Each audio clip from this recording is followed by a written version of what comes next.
Dini nguzi chirtar gumba na tangbo wanxiang yigong ni dagda ngunzhu churnama rambara zoma ta nguzi gosra ishi gumbara sha deyang tabme shirab markib tomar na tsuk tabjib sangtan tsar mugbar tenle mamug kiwa te tele chunyi da ishin charwa na tangbo zhogni kibi rambayang rangdi jele chirtar Songzhin gum andur namdur di chongzub tamba na lila tsagni te longkam dang rangjin temshir te dogna di te li ji chab chang durjir che chong na lagba pipka jamba chongzid di wina tasur magna ngurma sha longrub chirin do na jang long nangdar dadar long na kavjir tsagsam kurlo sogo ka tog chang dang rabshi yib gomber nam tog rang gagsar dang chepra ne marto yishi ngop chu long tong gum tene kam lab labi rambayang ashid mei rawon chen jebe de chen ngang le marto jang sa da kurlo jogui tsagsam tang go le nyer din ru jan wamba nyam jig de wi sa nam ja a wa e wang zong jig na ngar den chim cha go sr ngang nyel de chog rabar nam da nam ki zig chen de jan la marto jang nen ba yen nam do dang dam chu tag le Longdang na shirom ten lazam zong we jane zhiba tong zong tan na tabdi zhibir tang tong yi xin na sar de ngang tere ne dang mang ne dang yun me yin Cun shin de bim dang rang rik chu zhi dang sir la ke wa yachin me ba nam kar ta wa la dang sir mag yu nyer de kyun kur jin kun tuk long zhi jam sir ta wa ti rang zhong yi shi chun yi go sir da dambar nam ji ngo chu chu jir ke lan ji je dir tak dub gom bar shi Samir nam tok kang dang kang shir yang ne li ngang tere chala lab jin zhu ru lu bi rang jin ngang dang ma shir wa ma shir mar mur gu pa ma jir chang ma cham yu ye wa kan dang zhir sang tan dang shir jin chid me rang shung yi shi lan jik je ba gu ma dana yang zi nyang bu dan ba yin na te le shan dang ngun shi ki Jiang nim zhen dang zhen che dang zhu ra dang zong zhen yi xi ni ma kong lin cher long sar long le long yong de ne zong pe re we sar nam gong zhu zhi bar nam ni to de shi ren den ji na la gong brim zo de gang la na me chu zhi ci de shi ru to bo zo ji ta zhe dang ji de nam to ji ji jian ge zhang de jiang ne li don da jiang ra nam sa jin zang tar zang tar chi zo re ta cha ba yi za le she ge wan zam ngu zong ne ton ton do pe ton me de jang chi ba ka chi ye zam ngu zong ger wi shir nga shi go men na war de se yi che de ten ji nam nga dor ji de tang ga we tan du nam tan du taran do nam rang de pa ra sha ra ji zor ji rang nga la ja ta ma so so zar jang ji ma ba man bi lo chen ngun me da lang chen ji jong Gun le martog yishim chog zabji chub zhir ne li gu gombar song te dang gar ma chirni ba dang sang tar be tar do nam ji pa nyam jog ngo ji ngang le lang ma ta yi shi ji ma sha ro jang ho sha je na nang zhi de je na nang zhi jian gu ji ber sha je me hui ji ge ji zhi sha ber sha ta ba jin bu ma ge dam ju yu jin bo jin zo le gu sum chuk gu gombar tam ba le ge te ni sha pa go te de zhi be gom Salam yang jana gerde labrab japa na zogdang jor dang tong gum lam je bo yong zo zo be san yin zhib di shir shang chib cho sam chir zab dan na gyaran kor tak gang nam dak chu sak song kor lo je bu long sem le rong lam ji yon dan rum jen char war te wami sam da nye nye chur wa le sab ji yon dan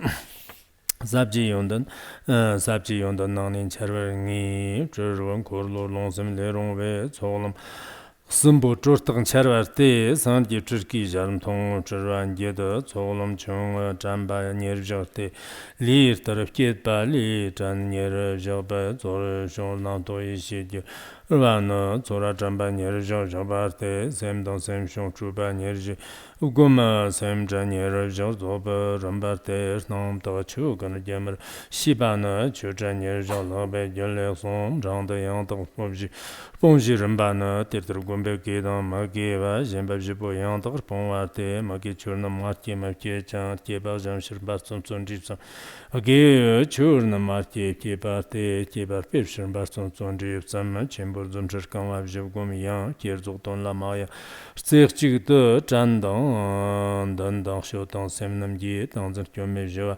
Gumba le, longsum le rong zumchir lagamzhib ne, tagba zhang zhudu chirkir churaba nyana, chudin korlu longsum le rong shirib, yorba lamdi yondan charwa na, tataf zun zhan dang shirib gir, ngun gongbo nga nyada zhudu zirib gumba yi, rmalam gemi rangjin zhongwa dang, denbi tsignzhib zhangvi yondan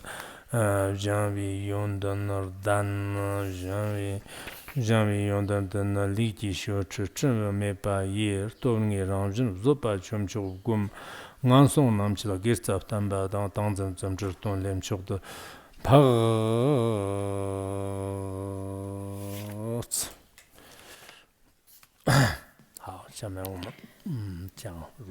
Let us begin our class on the wish-fulfilling treasury. Today we should be able to finish the 5th chapter. Yesterday we have already talked about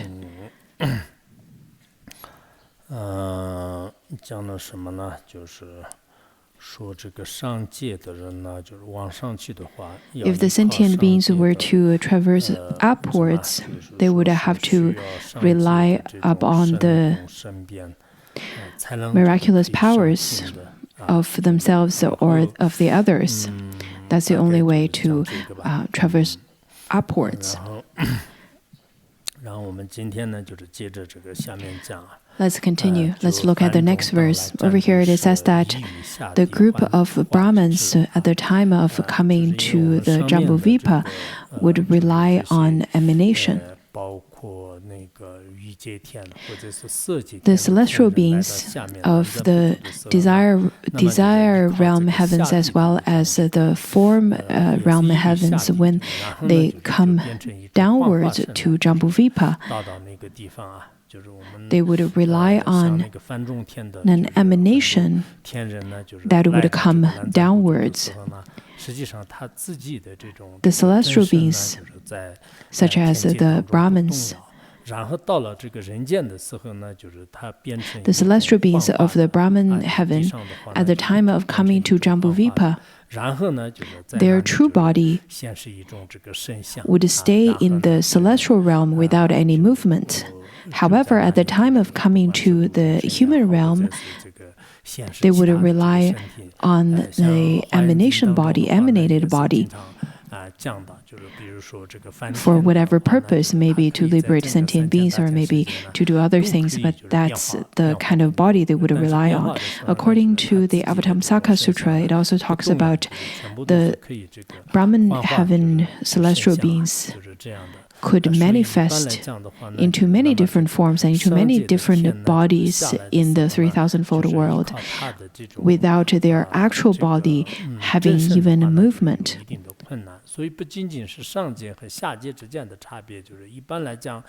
So when they descend from the higher realms, it would be difficult for them to actually traverse with their true body because there are differences between the higher realm and the lower realms. Usually we can see only the beings of our same realm, the ones that stays in the same domain as us. For example, the ones that stays in the celestial domain, they can see the ones in the same level with them. And then as human beings, we can see the animal beings on the same realm with us. But of course, there are exceptions. For example, we won't be able to see the hungry ghost realm, and neither can they. But of course, there are the ghosts and spirits. If they have divine eye or have telepathy, they would be able to also know our human beings, our thinking and our aspiration. But other than those exceptions, it is very difficult to know the other beings from different realms. of course, sometimes we would read that in the sutra, the Indra would sometimes take the body or the emanation as a Brahmin, and he would request a Dharma teaching from the world-honored one. Also, the Indra would be able to make the observation whether a practitioner has a good aspiration or not, or what the practitioner is thinking about. So that is the kind of emanation. The celestial beings from Treasury heaven, sometimes they would also come down to the human realm, same as the four great heavenly kings and celestial beings from various heavens. And they would usually take the different kinds of manifested body to make observation of the human beings. Now, to continue, the next one says that the beings of the four continents have the divided days and nights. The desire realm heavens has the lotus flower opens and closes. The Uttarakuru continents beings after their life ends, they would take the rebirth in the Treasury heaven. Other than that, the rest of the beings would follow the force of their karma. Therefore, it's very different. Now, let's look at the days and nights in Jambudvipa. In Jambudvipa, we have days and nights, and because the north continent of Uttarakuru is the opposite of us, therefore their time would be completely different with us, or would be exactly opposite to us. The west and east continents would have the opposite times as well. For example, when it is midnight in Uttarakuru, we would have noontime, and when it is sunset time in Pravidiha, then it would be sunrise at Aparagodania continent. This kind of calculation, I don't think we would be able to completely understand it in such a way, but from a certain aspect, we can understand it as, for example, when it is our noon time in Canada and certain areas of United States would be midnight. In, for example, Canada and Toronto, around that area, it would be midnight when we are noon. And in United States, such as Colorado, there would also be some kind of time difference as well.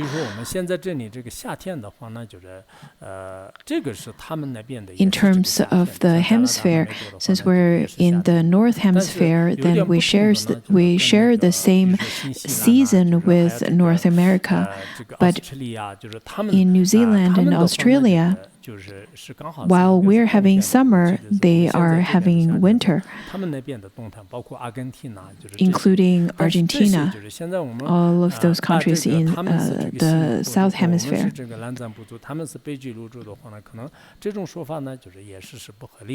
But we shouldn't think that, we are Jambudvipa and that country resides in Parvavidiha and so on and so forth. That is not reasonable. Some of the understanding, if we were to completely follow the Abhidharma or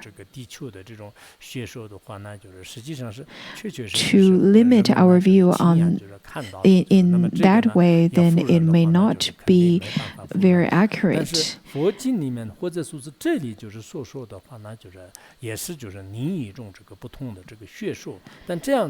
the teaching that's given over here in the sutra is rather a different philosophy. Some of them could be explained in an easier way, some would be a little bit difficult to understand. In some ways, we can understand that the seasons changes and then the movements of the sun. At the time when we don't have those methods of science, the solstice and the summer solstice and winter solstice, as well as the suns and moons and the 28 different types of stars, and their movement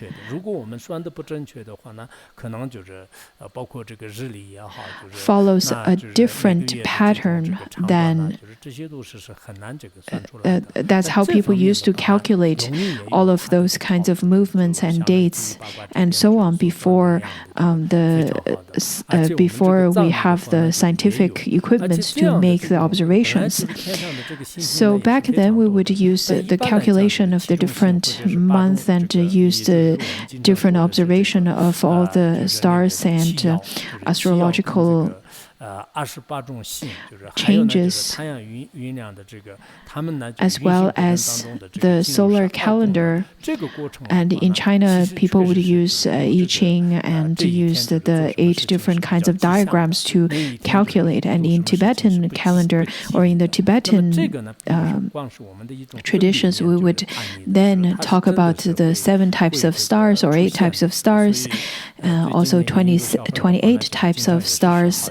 On top of that, there's the sun and the moon's movement and how and where it would fall into certain areas of the sky, and then that would be considered as auspicious. Otherwise, it would not be auspicious, or we would say that it would be auspicious to do certain things on this day and not so much auspicious to do things on the other day. But this is not really superstition or completely based on our dualistic thoughts. I think you know that recently there's this young Indian boy who's an astrologer, and he could calculate, he could make observation and make calculation based on the astrological changes, and he would make predictions. On one hand, we can say that it is not very much based on superstition. It is rather quite accurate, and he calculated it based on the astrological observation and the calculations. In the Tibetan calendar, there are all kinds of calculations as well. But of course, I'm not asking you to do more predictions and making calculations every day like that, because that would bring forth lots of troublesome or unnecessary suffering. But when there are some important things happening in your life, you could, of course, use those kinds of calculations. Previously, we've also covered on the Uttara since they have set karma, which means that after their death, they would take rebirth in the Trishrimshas heaven. But all the other beings, including human beings and other sentient beings in different realms, wherever they would head to is completely depending on their virtuous deeds or their negative deeds. If you were to create lots of positive deeds, then you would then take rebirth in places where you would have more happiness and vice versa. Now that you have already encountered the good spiritual teacher, you have already encountered the correct Dharma, so it would be the best for you to practice confession as much as possible. In this way, it could take a turn for your destined destination. I believe I've talked about the merit of the practice of 35 Buddha confession liturgy. For those people who committed the 5 most heinous crimes, including those people who probably committed twice as much as the 5 heinous actions, or practiced 2 out of the 5, such as killing arhats and killing parents. Even people like such, after practicing the confession liturgy of 35 Buddhas, they would be able to purify their past negative deeds. For all of us, we probably had made some violations of your vows, such as your pratimoksha vow or your bodhisattva vows. If we were to practice the confession liturgy, we would be able to purify our deeds and also generate great merit by practicing such. Therefore, in our short period of time living as human beings, I truly encourage all of you, do not squander your lifetime by practicing negative deeds. Now that you have received such supreme teachings of Vajrayana and already taken the Vajrayana vow, it would be crucial for you to maintain a harmonious relationship between yourself and the Vajra master as well as the Vajra Sangha. Also, keep practicing the deity practices uninterruptedly. This is quite crucial. If you don't do that, then it will be difficult to say whether receiving those supreme teachings will be beneficial to yourself or not. Nowadays, the worldly beings would be extremely happy to get a promotion, but if they cannot abide, if they cannot follow the rules of holding a high position, then it would be difficult to say whether having a promotion is beneficial to them or not. Similarly, if after we receive the Vajrayana teachings, if we can keep our right mindfulness and protect our three gates, that would be really beneficial to us. And otherwise, if you do not do that, it would be quite horrifying. It could lead to horrifying results. We need to pay attention to it. Now, let's talk about the very subtle aspects of the phenomena of this world, which has the brief explanation and then the extensive explanation. Now, let's look at the brief explanation. It has three aspects. The three aspects of the phenomena in this world are the form, time, and name. The smallest unit when describing form is the ultimately smallest particle of form of material. And then in terms of time, it is the ultimately smallest instance of time. And then when it comes to name, it is word.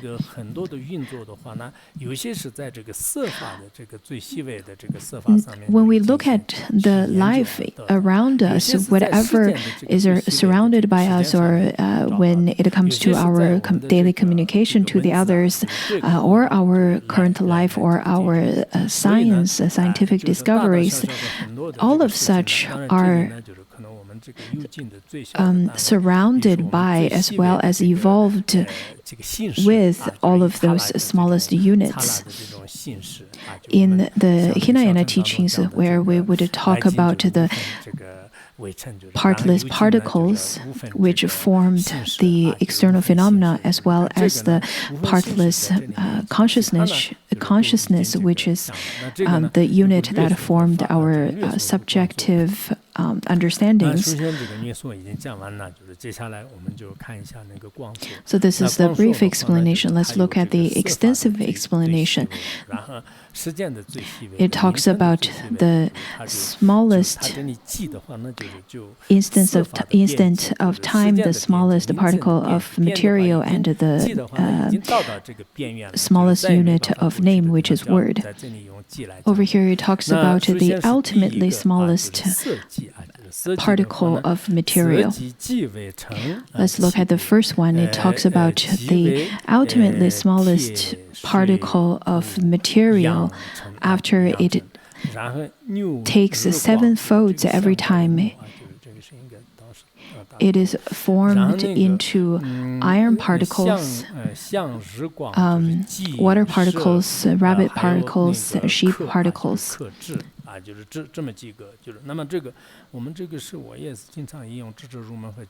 I often would quote the Gateway to Knowledge as well as Abhidharma whenever it comes to the descriptions of such materials. I hope you can understand whenever we talk about the electrons, the atoms, the electrons, and so on, the quarks, and so on. Those are the current units that we use. But according to the sutra, the terms of the smallest unit is the ultimately smallest particle of material.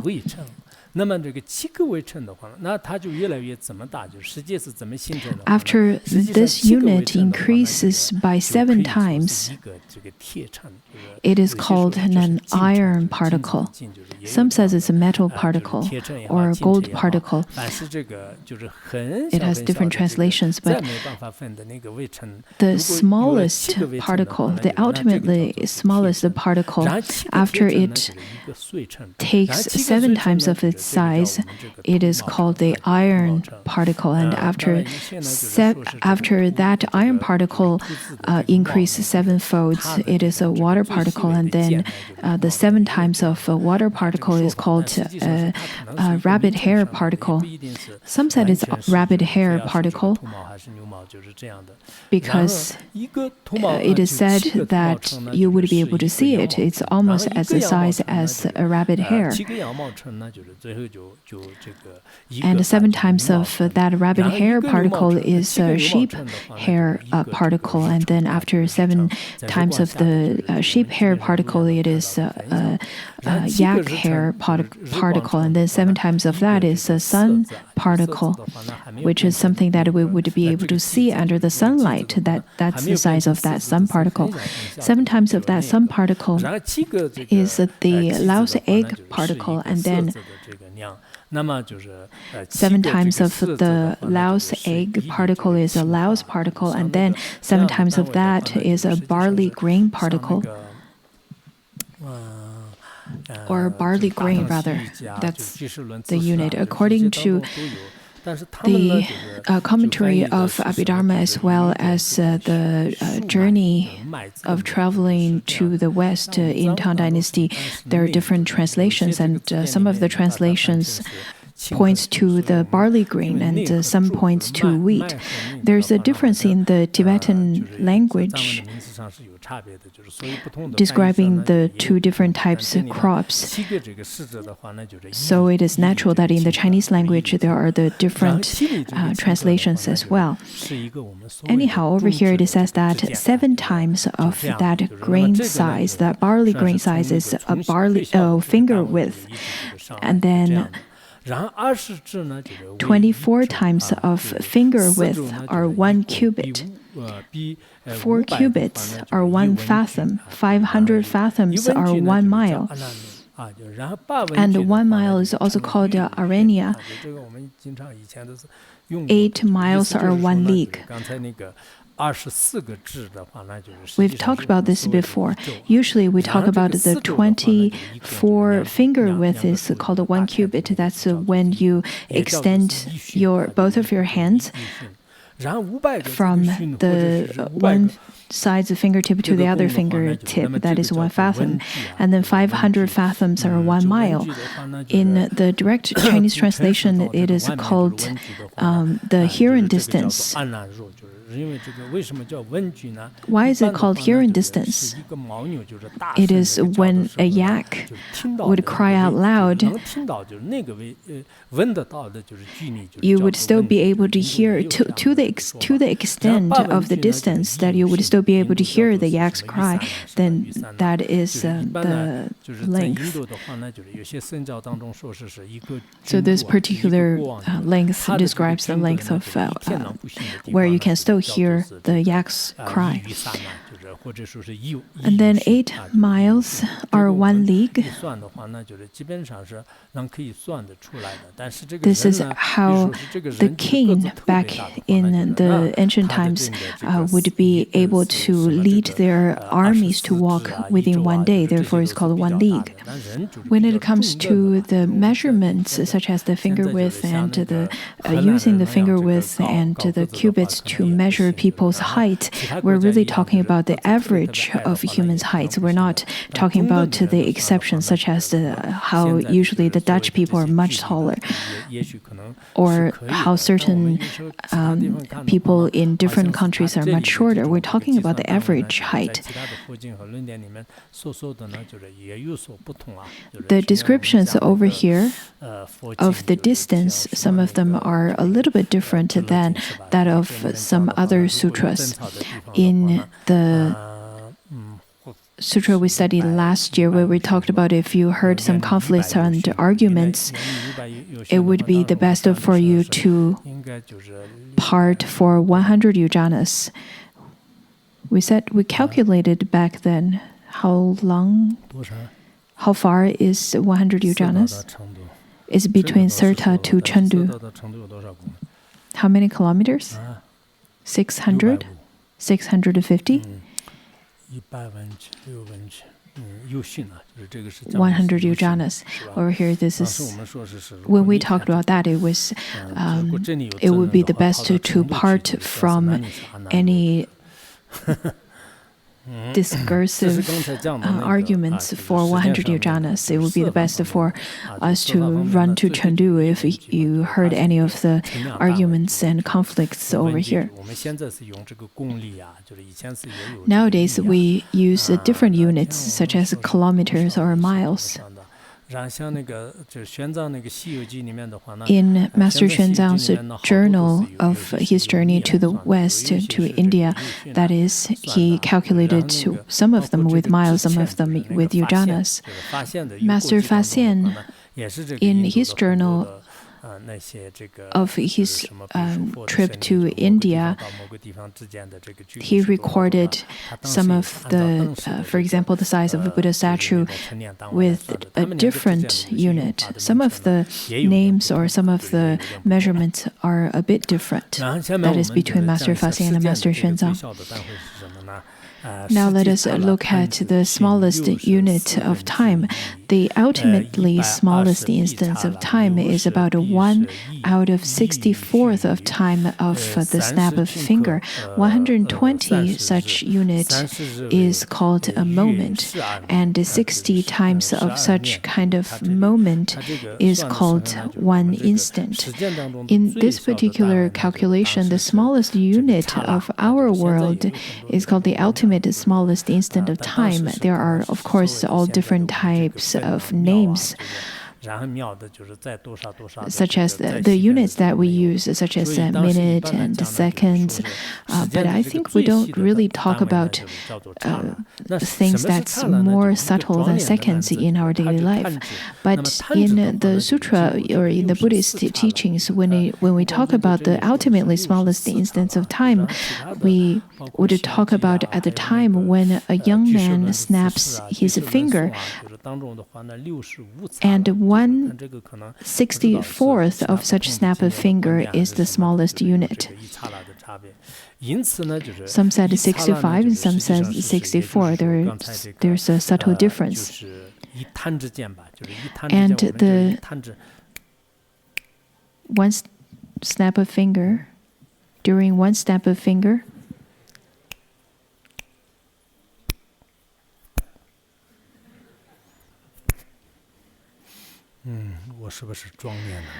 am I a young man? Since I'm demonstrating this snapping of finger, because usually I think when we talk about older people snapping fingers, it would be slower. Therefore, over here it talks about the young man snapping of fingers. 120 such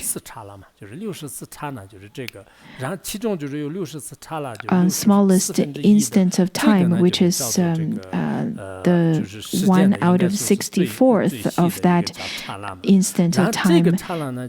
So if we take 1 of the 64th and time it by 120, is called a moment.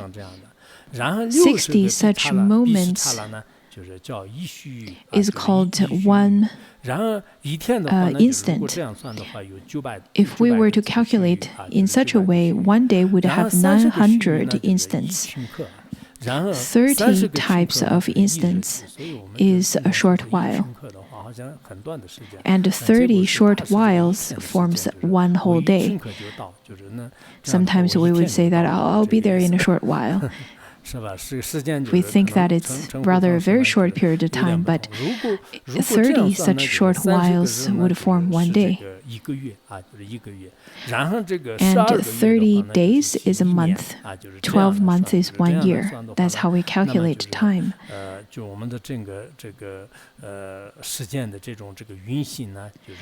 This is how time works. In the commentary of Longchenpa also talks about, he also included some of the teachings and views from Kalachakra. Some of those teachings are rather a bit difficult to understand. Whenever you have time, I do encourage you to read into it. Mainly, it talks about the movement of the sun and moon and the length, the difference of length of time. Also, the varieties of changes of situation in our world, such as the weather's change, how it is hot in summer and cold in the winter. He also talked about the winter solstice and summer solstice.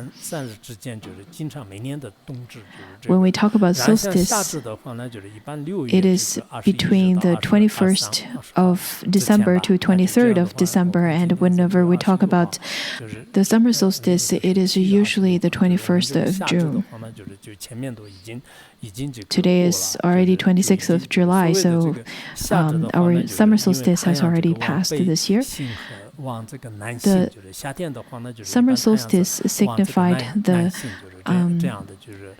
movement of the sun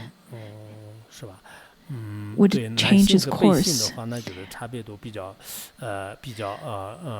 The movement of the sun going towards the south or the north, there is quite a bit of difference that could affect our season. And in terms of the month, there's the waxing and waning of the moon. Also, he talked about the sun and the division of the day and the night, and how the length of the days and night would last. In terms of the waning of the moon, in the tantric teaching, sometimes it talks about how in the waning of the moon period of time, it would be the best to practice some sacred practices, such as subduing and subjecting practices. That would be quite meritorious. Within a year, we could divide it into the 4 seasons, which each partakes 3 months. And within each of the 3 months, there are the upper, middle, and lower aspects of the 3 months. In terms of the beginning of spring, usually we would say it is the first day of the first month. That is according to the Chinese lunar calendar and the Tibetan calendar. Of course, in some other calendars, it may not say that. It may not state in such a way. But according to the Tibetan calendar and the Chinese lunar calendar, usually that's how it is calculated like such. And in the traditional calendars, we would also say that this is the prime of the summer, the middle of the summer, and then the waning of the summer. So there are the up, middle, and lower aspects of the 3 months.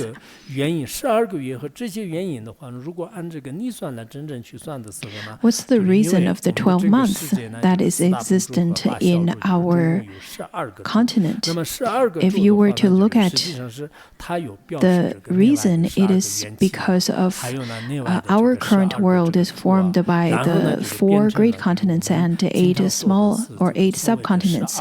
Altogether, we have 12 continents, and these 12 continents signifies for the 12 different types of dependent rising. On top of that, there's the 12 Ayatanas. And sometimes we hear about the kind of teachings on the 12 zodiacs. Even the Westerners would talk about you're being a Leo, and you're being a Virgo, or you're being a Scorpio.